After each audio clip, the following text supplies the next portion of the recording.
Want to thank everyone for coming here today.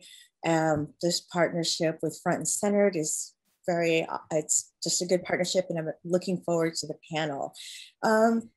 First of all, let's introduce our panelists. First, we have Casey Camp-Rennick. She's one of the film protagonists, a hereditary drum keeper of the Women's Scout Dance Society of the Ponca Nation of Oklahoma.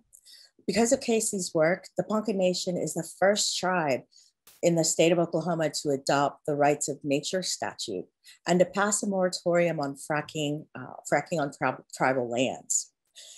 You'll see also Brian Barras. He's another film protagonist. He's a Chicano from Houston, Texas.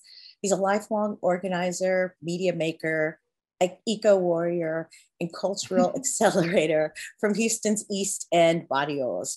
He was co-founded the Texas Environmental Justice Advocacy Services with his father, Juan Barras, where he helped organizations use media for education, organizing, and advocacy.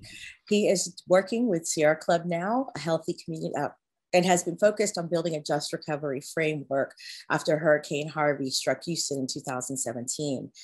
He's also currently a member of Another Gulf is Possible and has been helping with ongoing just recovery efforts in the region overall in the Gulf South. Bridget Ray is the Director of Strategic Partnership in Na'a Ilahi Fund. Bridget is a mix of cultural heritage born and raised by the Salish Sea amongst coastal traditions. A developmental professional with over 25 years experience, Bridget is an accomplished tribal planner and facilitator with expertise in integrated environmental projects, sustainable infrastructure, and public engagement.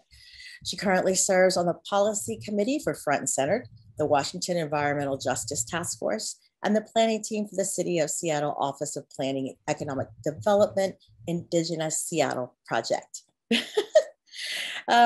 And then Edgar Franks. He is the political and campaign director of the Familias Unidas por la Justicia, an independent union in Washington state of over 500 indigenous farm worker families who are Truqui, Mexico, and Spanish speaking. And I probably have gotten that wrong, so I'm going to let Edgar correct me in just a second. And his work is rooted in the commitment to the intersection of frame workers, food sovereignty, justice, and climate change.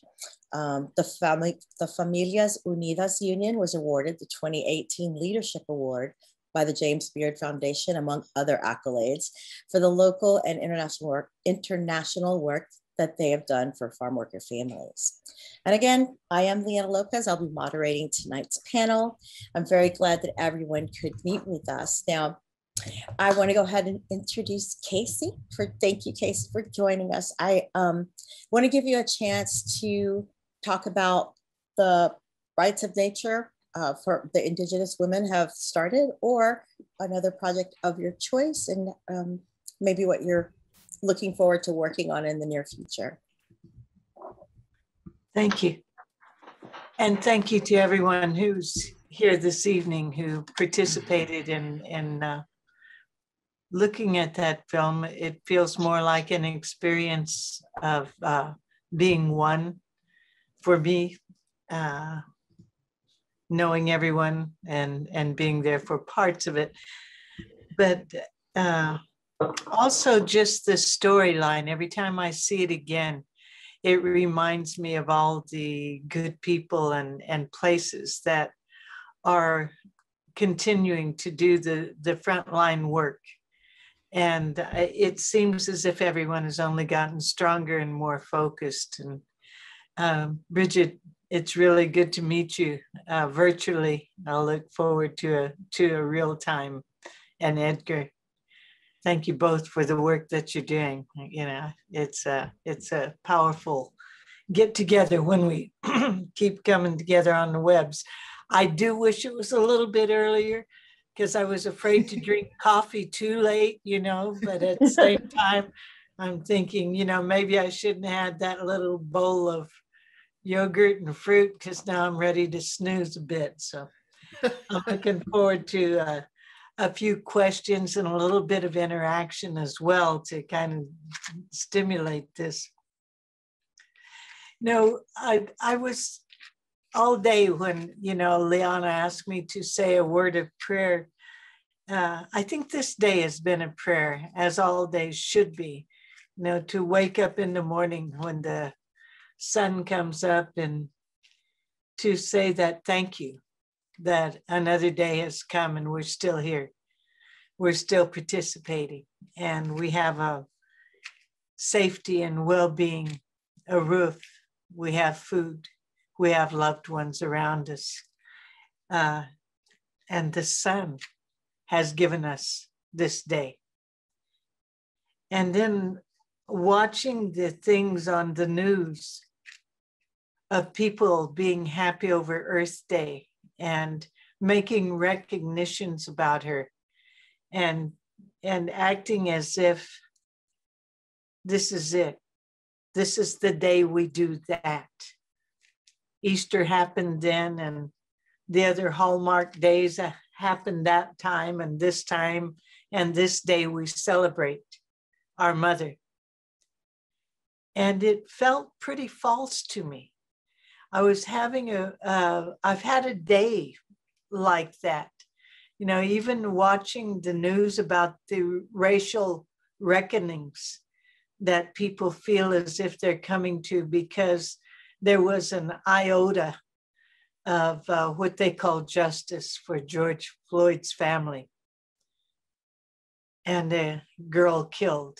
And here in our territory, a young mother gave her life for her daughter who is in an abusive situation because of the poverty and drugs that we live in. And so today has had some real mixed feelings for me. And I'm coming to bring those to you because that's part of the truths of what we deal with on a daily basis.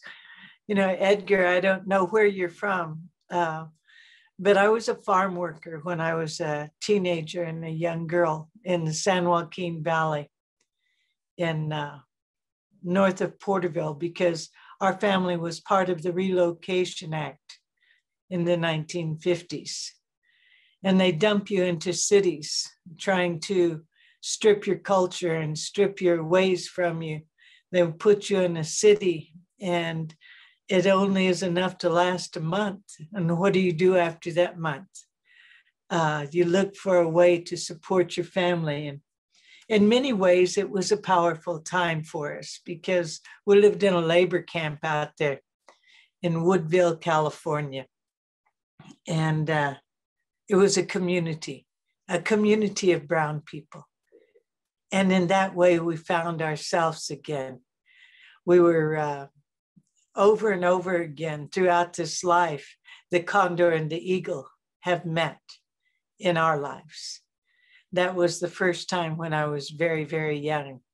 And as I was telling Brian recently, the next time was Wounded Knee, when all the Chicanos came in support of the liberation of Wounded Knee in 1973. And here we are again, at this time where prophecy has begun to unfold itself in the ways that we have to coordinate ourselves on behalf of our Mother Earth. So it's a little bit harder for me tonight to find those little spaces that uplift the work that's being done on my behalf here, because it feels, I don't know. I saw something today that said they felt as if it was a watershed moment when this justice happened 2 days ago, and that racial recognition was beginning to even itself out. I thought that in 1973 that it was a watershed moment. I thought it was a watershed moment in 2016. I thought it was a watershed moment when we signed the treaty. So I think we're getting all of those messages all at once. And I think that the most important thing for me to say tonight is that we are nothing without our Mother, the Earth. We are nothing without her sacred waters to keep us alive. And yet they're in prison still yet. So we're still talking racial politics when these heads of these major countries are meeting today to decide the fate of our Mother Earth and our Father Sky and the breath of the four winds in the ways that they believe they're going to trade carbon credits, in the ways that they're going to achieve net zero. Even looking at the electric cars, I was seeing a picture out there in some indigenous people's lands in Nevada, that they've got open pits where they're going down to get the stuff that they, lithium, I believe is what it's called, to use in the batteries. And I keep thinking, when are humans going to get the drift? And when are we going to act as this huge rolling tide like the ocean? When is this wave going to actually crest against the shores of humankind's consciousness? And how do we, in these small films that we do and in these little gatherings where we weave the web of life together in these things called webinars, begin to understand that we have undone the strands of this web of life as humans, and that the overcoming understanding that has to be there, racial reckoning won't make a difference. You know, the people coming from the deserts down in the Central Americas now because they don't have a way to live anymore through the droughts. You know, I was seeing these little guys down there today that have never tasted meat. I saw that on the news today. Yeah. And that's not our ways. That's not the ways that the great mysteries set in place for us to shut down an imaginary line, this medicine line, and deny those children. So today I've been grandma and great grandma and mama and sister and auntie and survivor in prayer all day. And I think that's kind of where I feel like staying right now. I can talk to you about the rights of nature, but it's very simple for me to say, again, we're trying to align natural law with human law. It's very simple. It's very simple. It is a matter of survival. Again, we are not here protecting nature. We are nature protecting itself. We are a species on the brink of disaster that we have created. And so I'm going to wake up tomorrow morning and I'm going to begin again the same as today. I'm going to take a drink of sacred water. I'm going to take a big breath of sacred air. I'm going to watch the sun rise and have another day, I hope. I'm going to wait until, I can feel hunger in my belly. And then I have the blessing of being able to fill it and to cook for my family and to take care of them. And what I'm asking is that anybody who's present here tonight, if you breathe, if you eat, if you drink, don't take that for granted. Sure. Thank you for that. I think I know for sure I wanted to hear that. I needed to hear that, although I didn't know that. I'll just have to say, for me, the verdict, although it was the right thing to do, I'm not sure how I feel about the fact that we're celebrating it as like we shouldn't be celebrating that. I mean, I don't know, it's again really confusing. So it can be. So I'm sitting with that today too.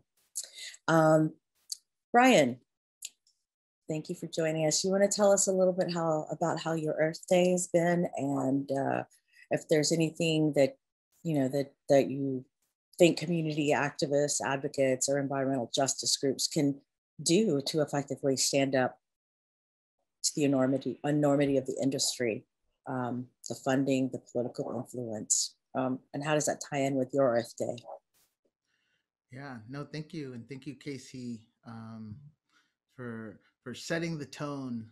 I I will say it was a beautiful day here in Houston, and the significance of the day has kind of been lost on on me for, I mean, forever, really. It came into my awareness, um, probably after I started doing this work, and it's never been a like a completely uplifting day. Um, in the region particularly, and in the last couple of years, like, a lot of bad things have actually happened on or around Earth Day. Chemical fires, explosions, the BP drilling disaster, floods, and so for me, it's been kind of like it's like now you see it kind of kind of day. And I've had moments where I've felt people get it now, right? It's like, yes, people get it now. But it fades and subsides, and is just a reminder, of chants and rallies that we hear from other movements, right? um, and I'm thinking of one that I've heard from our immigrant population. La lucha sigue, right? It's like it's always there. The struggle's always there, and it always continues. Um, and so that's kind of my reflection on the day and the time. And I know that making the film, for me, was, not so much about the end product, um, but more a sense of responsibility, and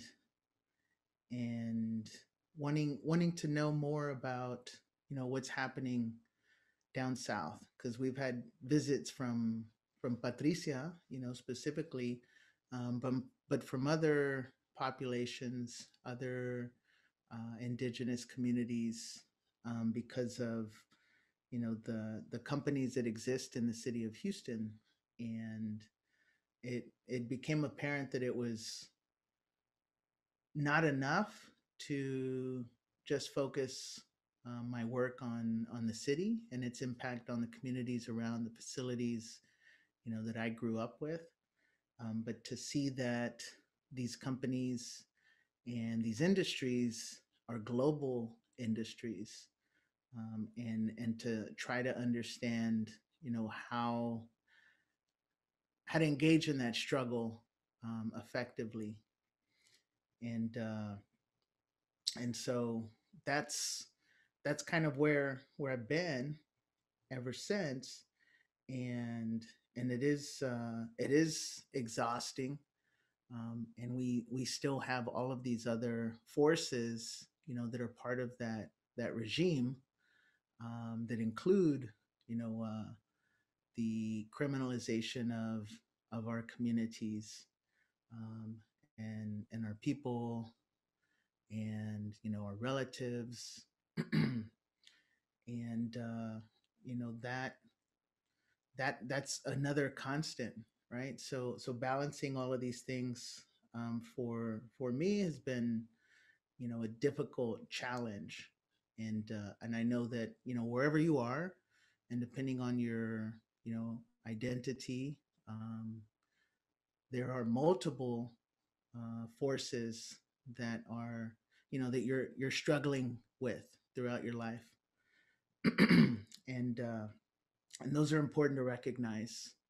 So my grandpa was a farm worker too. I'm sure he told me one time all the states he went to and like all of the different crops that he harvested. I wish I had a recording of that. But what's sad about that too is like the whole portion of his life and the folks that he worked with, they're gone, right? Like we just never know those stories and those people and those communities, because they're temporary living conditions. And so another part that I found interesting in making the film and meeting folks was realizing all of the things that I've lost, um, through these struggles and these systems, um, and that's a heavy weight too, that I think is something that I hope to change in the future. And that includes connecting, right, with our relatives in Mexico, um, but also relatives, all the way up in Washington State. I've got familia all over the Southwest, and I hope one day to connect with all of them and learn more about my own personal family story. So that's what I got today. And I think Earth Day is, if anything, can be a time to reflect on that. Not like hugging trees is great, planting trees is great, but to know your place and your responsibility on this planet, um, is important. And if this is the only day you do it, damn it, do it at least today. Yeah, well, thank you for that. I know Casey has had to leave the call, but she just needed to say it. She wanted me to tell us that she loved us all, and that she hopes to share space with us again.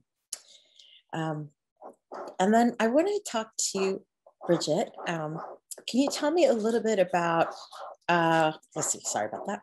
Can you tell me a little bit about Front and Center's events that are happening this week? I know it's been a week full of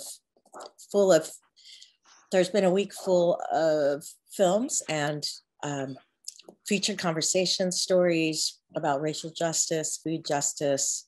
Can you tell me a little bit about what's going on and what the Front and Center is gaining from this? What kind of good conversations or what type of intersectional movements have you seen maybe through this week doing that? I can try. There's been so much happening. It is a good time to focus and have conversations that are dedicated to the topic without tokenizing and making it. And so Front and Center's theme is Earth Day every day. Yeah, it is, and it's the way that we walk. Front and Centered has, I think, over 60 members as part of its collective. And I particularly sit on the policy committee, where we talk about ways to advocate and ways to take action, ways to find out what our community priorities are. And I've had the pleasure of having conversations with Edgar, through some of that intersectional work, but I'm new to it. And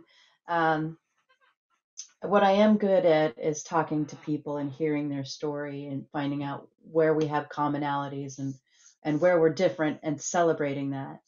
And so I've learned a lot this last year about what other people are going through in their groups, and also just how incredibly diverse my own Native community is. How my narrative of being a mixed Indigenous woman, white presenting, it has become a lot more mainstream lately, and how the shifting narrative. What really stood out for me about what Casey shared with us is that 50 years ago, when I was born in 1970, my mom was storming the walls at Fort Lawton, which is now Daybreak Star in Seattle. And that narrative, there are watershed moments along this line, and it's the culminative effect in us retaining those stories and remembering those stories, like the taking of Alcatraz. And they get repeated through Canoe Journey, where there's 10,000 natives together. Everybody learns that and carries it forward as the movement. And so this last year, we've had a pandemic, an election year, census, and social outrage and revolution, and now this incredible film, which is a great way to mass distribute and raise awareness of these things that we've known for a long time. But the story is now public and it's available, and it's carried by these two very important, um, grounded, balanced cultural leaders, right? We're just, I think, when we think of the culmination effect, that if I could talk to, and I hope to talk to Casey as one of my heroes, I follow her, and she's so right. We are the earth is us. We are the water is us. So what front and centered, to circle back around, because I like to talk in circles, uh, has been hosting a series of events based on what people have, over the last year, it's only been a nonprofit for a year, expressed as their priority. So food justice, farm workers' rights, just transition, um, and inviting people in and centering voices of people that are, or trying to, at least. I mean, we improve all the time. And I would just like to say kudos to Aurora Martin, who is the executive director, and an incredible human being. So I'll stop there. I had questions for Brian and Edgar and Oh, Phil, about the film. Yeah. I would love for you to do. Yeah, go ahead. I will take a seat. Oh, there was one here that one is like, what did we not see in the film that you would like to talk about? Since a film is a snapshot in time, and then events and people come in, and it spurs action. So what is one or two cool things, Brian, that happened during or after the film that we didn't see in the film? Does anything come to mind? Oh yeah. You could think about Oh, there's so many things, quickly. it. We interviewed a number of folks because we didn't have a complete picture of what this end product was going to look like, right? So we actually conducted some interviews with folks that aren't didn't make the cuts, right? And it was pretty powerful. Um, One in particular was the son of one of the ladies that we met, Liana and I, in the jungle, and he was kidnapped by the police and tortured, because the Quichua were, fighting to protect their lands and had occupied some of the oil platforms, and that was tough, right? Like I had never really talked to anyone who had experienced, that kind of torture, um, and by the state, um, and maybe even the company's involvement. And then we met a lady in the jungle too who was, basically on her deathbed and was experiencing gastrointestinal, like severe issues, and feeling really really guilty and disempowered because you know she kept asking for help, and like we realized like there's absolutely nothing we can do, and we had to tell her that, right? Like we had to make sure that it was clear, like even before we spoke, like there's nothing we can do for her personally, but the the reason we were there was to, sort of document what's happening in these stories, and that we could, take that at least and share that um, in the work. And so that hangs with me. And then, since the film has been done, the communities in Peru and Ecuador have seen their own climate disasters, a couple of floods, a couple of outbreaks of dengue and malaria, of course, COVID-19, and all of these were things that, were fears of the folks that we talked to. Like, they know the devastating impacts of climate change are coming. They know.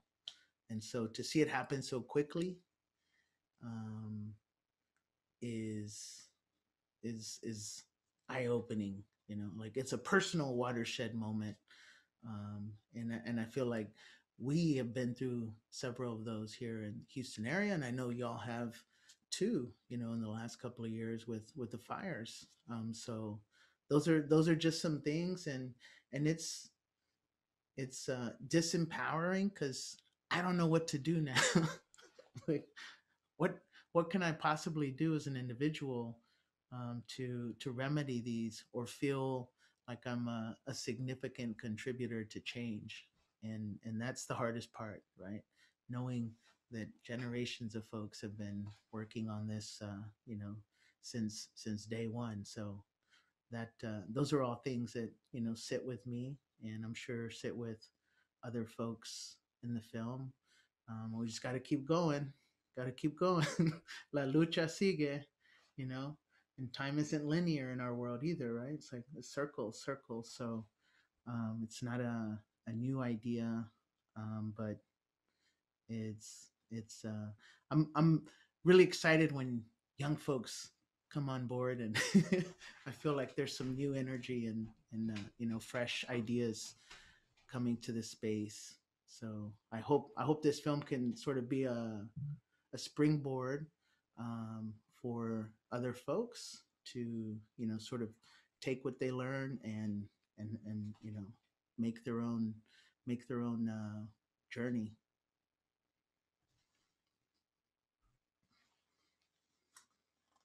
Bridget, did you say you had a question for Edgar too? Well, I just wanted to pass the mic to Edgar and let him talk about his work, and you know, I'm sure I'll have Hey, questions, but I'll wait. Welcome, Edgar. Tell us, feel free to tell us a little bit about your work and what it's like working with a union of 500 Indigenous folks, but farm workers. yeah, I mean, I think there was a lot of I don't know. I think it was this caught up in the moment and again, like self-reflecting on the issue about what it means to have a union like this, and what that means for Earth Day. Um, I think it was almost a process self-discovery. I think similar to the way Brian, looking back at, what is the history, what is my history, my family's history, and how we ended up here in Washington State. I'm also from Texas, and my family is from Mexico. And how did we end up near Canada? And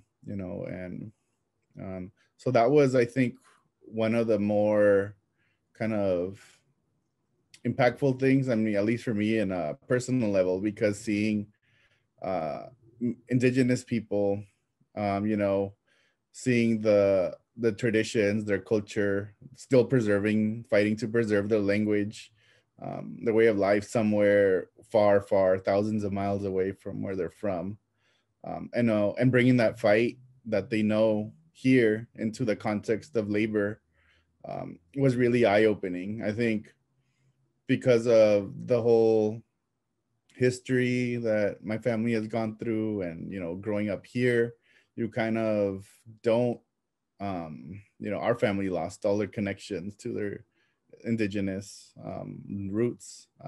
For, I don't know, my grandma never talks about it to me. She still doesn't to this day, which is really surprising. So, but, seeing a connection, I think was one of the things that really tied it to me, being people from the land, from my family being farm workers, hearing from Casey and Brian that their families are farm workers, one way or the other, we're all tied to the land and to the water, and that history.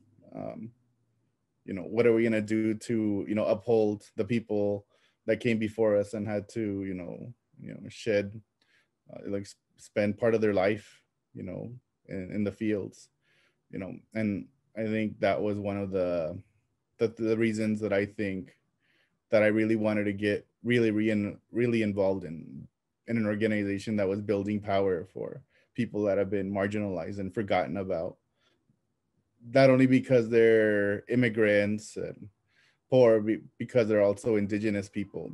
The same treatment they're getting in the United States, they're getting in Mexico because of colonization and everything. So I have to say it was kind of interesting to see that happening in when we were in Peru. The folks that were living in the city, which you still needed to have a boat or an airplane to get to, they were not very friendly to the folks that were coming out of the forest, the more indigenous folks that were keeping their culture and not, I don't know, I hate the more USian culture. I'll say that. Right. And, and it's still very pervasive in our community, that it kind of internalized racism. I don't know what to call it, but it's really present, anti-indigenous sentiment, even though the people are the ones that, they're the ones that we came from, one way or another. But yet, we still, I think, have a lot of, work to do within our own community about teaching that history. I think we calling into, I think, at least from my family's experience, trying to be American-like, but never really being fully accepted as American. But, you're still trying to reach that. And I think with trying to search for that, we forget, we don't want to talk about or, even remember where we came from, trying to fit in here so much. But again, I think this process of unionizing and being with the people, I think it made me, for the longest time I hated working in the fields, and I hated it. I hated waking up early. I hated my back and my legs hurting, and I hated it all. I wanted to get away from the field as fast as possible. And it wasn't after this process of being with the people, and it showed a whole different way of how to relate to the land. Learning about, I can grow my own corn, and treating the land differently than what farmers here, exploitative farmers, have done of just exploiting labor and land. There's another way, and it wasn't until a couple of years ago that I, got taught that there is another way to relate to the land, and you shouldn't be running away from it. Now, it took me a couple of tries, but now I know how to learn. I learned how to grow one of our basic foods, corn, in Washington, and that was really hard. And sometimes when I get lost and kind of don't know what to do, I think, like what Brian was saying, I'm just an individual, but we're fighting against the whole system. What can we do? Just going back in the backyard and just like looking at the sunflowers grow and the flowers grow and the corn grow really gives a lot of hope. And, at least this is one thing I know I can do. But all right. Well, thank you so much. And I'm going to, we've actually been talking for almost an hour now. So we're going to wrap it up with this last question that came in from our audience. Now, one of the questions that they had was about how to sustain movements, which need to transcend the geographical boundaries to, connect locally, nationally, and globally, to support our efforts together. And I think, y'all have had a chance to go beyond our borders. And, Casey, when she was here talking about the international treaty, was a good example of that. But also, be a sense of community of being together seems to be a need. I know I love when we're, gathering around other folks. Like we had a media team that was from all over the world, but we had worked together so many times, just felt good to be around people that community. Now, how to do all of this and effectively connect? What are some of the ways in which people in the film, Brian, in your case, or in Washington, in Bridget and Edgar's case, what are some of the ways that people are continuing to connect and expand their networks to build solidarity? Who wants to go first? Bridget, I'm gonna call on you this time because you've been. How much time do I have? I know I am. Like 3 it's minutes. A little late for, I would say it's a little late for some folks, but yeah, because we're. Yeah. The word that comes to mind is you need. Yeah, right. Yeah, traditionally we'd be here all night, but I will keep it short and sweet because it's been a long day, and it's good to have some time to reflect and just be grateful at the end of the day too. It's my favorite time of day when the sun goes down, but it's still light out. Magic time. The word that came to mind when you were asking that question was yahau, which is a Lushootseed, a northern Lushootseed word. I believe that it's probably Swinomish. It's up in there, and it means together we lift up. We lift up the sky, and it takes all of us to make it happen. And if even one of us is missing, it's not gonna work. And the other thing is the other word is Gwazarid, which means the teaching and the way of our ancestors. And that there are certain ways that we maintain our relationship with place through our self-sovereignty and through our connections with our community, that maintain the habits and the ceremonies and the way of thinking and understanding. And a lot of our intrinsic philosophy is embedded in our language. It's embedded in our art. It's embedded in our stories and our weavings and our, things that we've done forever.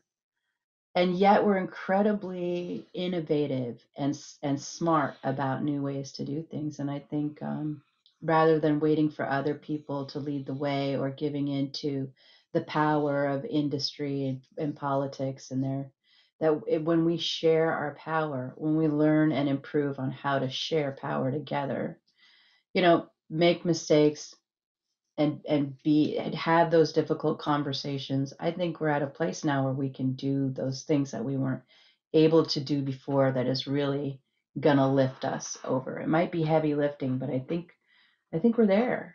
And I really like what Edgar had to say about there is another way to relate to the land, and that we all have different way of doing that relationship.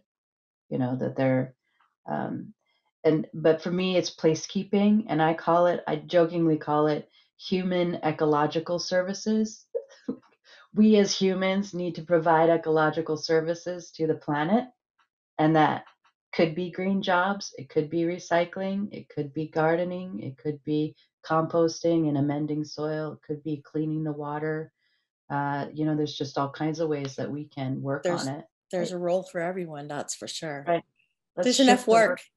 Yeah, there's enough work, and many hands make short work. So, right. I think that's about.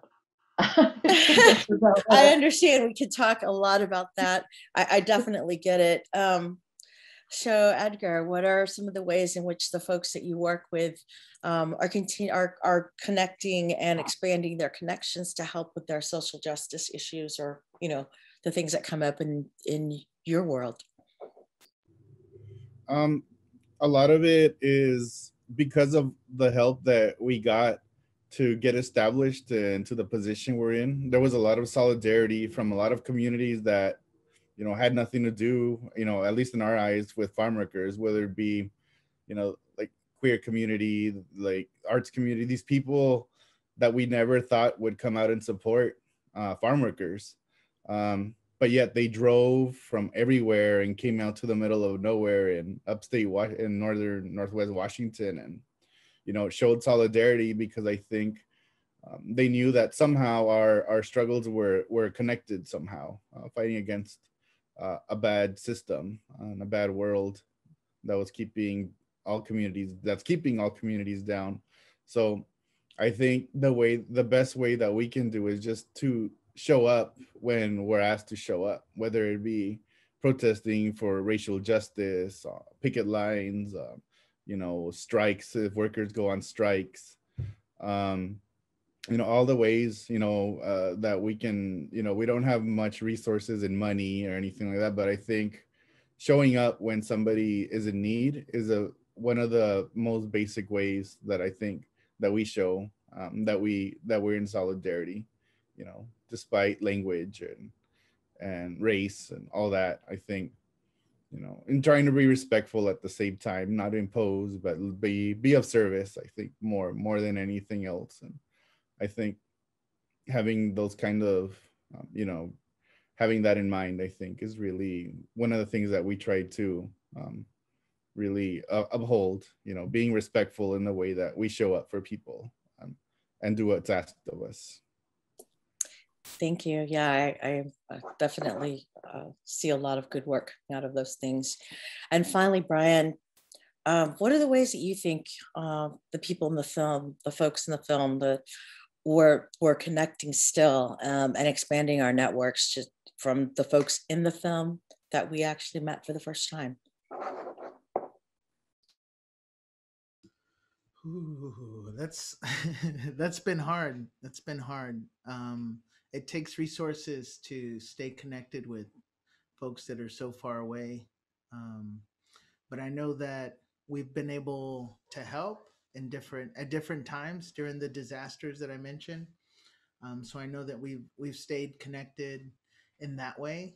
We've had Patricia and others on panels like this with the film, and we've raised funds for the Sarayaku when their village was flooded out. We helped raise money for some indigenous communities in Nicaragua when they had the hurricane last year.